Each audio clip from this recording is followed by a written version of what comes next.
Good day, everyone. So I have some awesome news. We are going to be going to America's 250th. I'm so excited. We had been planning this since last year, and we finalized it this year. Like, okay, we're really going. We're really gonna do this. So I wanted to share all the information with you guys. So in case if you're planning or haven't started planning, then maybe my information could help you and also inspire you to get going on planning your vacation or helping you either way. But pretty much, this is America's 250th birthday. It commemorates 250 years since America's independence. So that is what's going to be happening in DC this year. This is extremely historic and something that the America 250 team has been planning since 2016. So this is a very, very big deal, and it's going to be awesome. I cannot wait to go. So pretty much, of course, it's going to have many historic commemorations, special exhibits, national celebrations, fireworks, and entertainment. Over the next few weeks, everything is likely to be set in stone. But pretty much the key America 250 events, of course, is the National Mall activities, special Smithsonian exhibits, there's the historical presentations, concerts and entertainment, fireworks celebration, family activities, culture exhibits, and of course, food vendors. Our travel plans, of course, for the 250 itinerary, will be staying in Capitol Hill, which is literally in the area of our nation's government. So we will be close to everything within walking distance. We'll be exploring pretty much by foot, using Metro when needed. And of course, we're going to be trying local restaurants. In case you guys have not had Maryland blue crabs, you should do that. That's one of my favorite things to eat when I'm in Maryland. We'll also be attending fireworks events, which are happening all 3 days, visiting museums and monuments. The last time I was in DC, I did not get a chance to go to the Lincoln Memorial, and also the African American Museum, which was under construction when I was there in 2015. So I cannot wait to get there to go to any new museum that's awesome, historical. I love history. My husband does as well, so we have that in common. So that's what we'll be doing. Where we're going to be staying, again, we're staying in Capitol Hill. The pros of Capitol Hill, of course, as I mentioned, is walkable. It's a very historic neighborhood, so even if you're not staying east of the Potomac River, you can easily take the subway, walk, do whatever you're going to do if you're using a car to get over there into the Capitol Hill area, because it's a historic neighborhood that you should definitely check out. They have a market that they're very well known for that you should definitely go to while you're there. There's just so much to do in that part of the city. So if you are walking, that's kind of like your better bet. The subways likely will be taking a lot longer than normal. And car, you will have to do some research on where you can and can't drive, because of course there'll be many streets that are cut off. Considerations, of course, is that area is in higher demand. Most of everything that's around the Capitol will be in high demand. Know that there is limited parking in the city. If you are staying in a hotel, just know that the hotel usually has valet parking, probably somewhere around $25, $35, maybe even $40, $45. Also, they do have self-parking, most of them, which will come a little bit less than valet. And then, of course, if you're doing like Airbnb or staying with a friend or anything like that, then you do have choices of street parking. If you don't want to park in like any of the private garages, which you can do, they charge about $20, $25 a day. If you can get a permit parking, please do that, because usually it's for free. Ours is going to be for free, so we'll be able to park with no problems and not have to pay for any parking.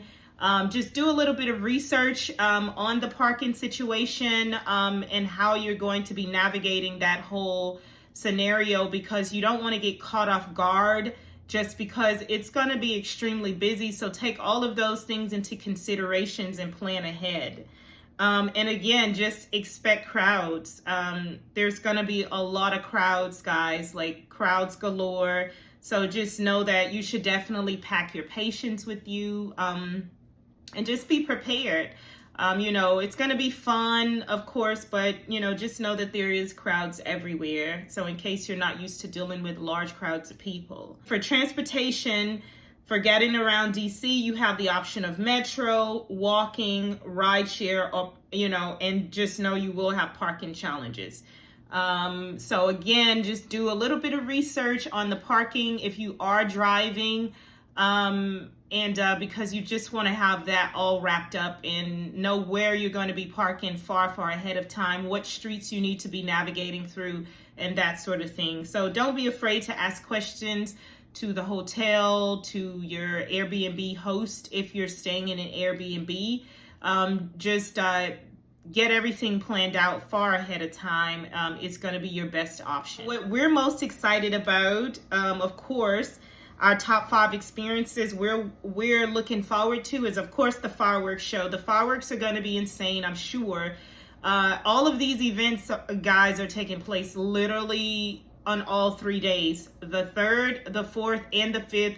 With the 4th, of course, as it is July 4th, Independence Day, that will be the most important day and will be the day with most of everything going on more than all the other days. There also are likely events going on before July 3rd, but those events I'm not really keeping up on, just because we're more focused around the 3rd, 4th, and 5th, because those are the major days, with, of course, again, July 4th being the number one day of focus. And of course, the National Mall, which is where everything is taking place around. That's the main focal point of the whole entire event each day. Of course, the Smithsonian museums, the historic sites, also the special America 250 events. So like I said, I've been watching these events for quite a while. They have changed off and on, but pretty much they're pretty solid now, especially with the next few weeks coming.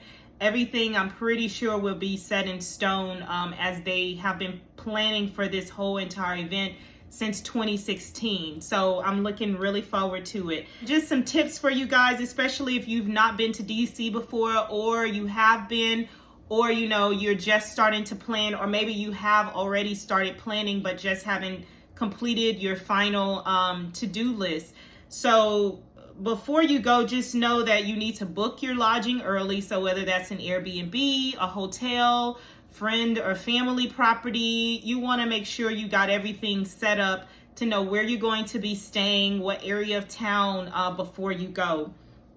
Expect large crowds. Again, just pack your patience, because like I said, if you've not been around a lot, like huge crowds, we're talking millions of people, just know that that's likely what you're going to be around, huge amounts of people. So there will be security everywhere. Just be patient, enjoy yourself, relax, take a deep breath if you need to. If you see something, say something, stay safe. And of course, everybody wants to be safe. So just watch out for all your surroundings. And again, just expect extremely large crowds. Of course, wear comfortable shoes. If you're a fashionista like me, you can brave it and go ahead and wear your wedge heels or your platforms. Just know there will be cobblestone everywhere. I've walked on cobblestone in wedge heels and stilettos before. You just kind of got to know how to walk in them. Platforms and wedges are, of course, far more comfortable than stilettos on any sort of uneven surface.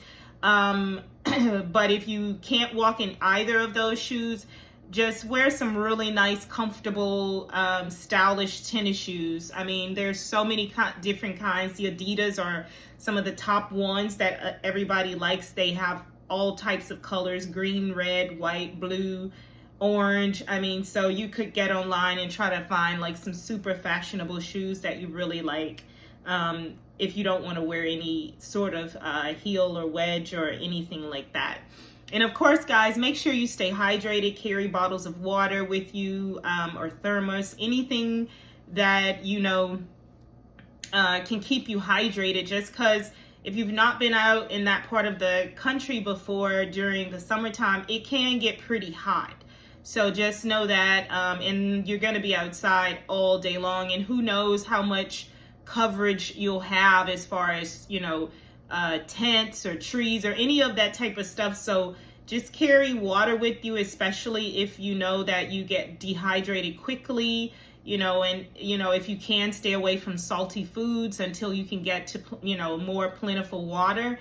But while you're in DC proper at the events all those days and hours, just try to stay as hydrated as possible, so you don't have any sort of medical issues going on. And then also just check the official event updates, you know, weekly. Once a week is fine, like the end of each week. You should probably check just to see if anything's changed or whatnot, so so that you know what's going on. And then, of course, have a backup plan. I mean, who knows what the weather is going to be like. We're all hoping for sun and beautiful weather, but you never know, you know, it's Mother Nature. So just always have a backup plan just in case something is canceled or postponed or anything like that. And that way, you know, you'll have a plan, so your day will go that much more smoother. And just follow along with me, guys, because that's all I have.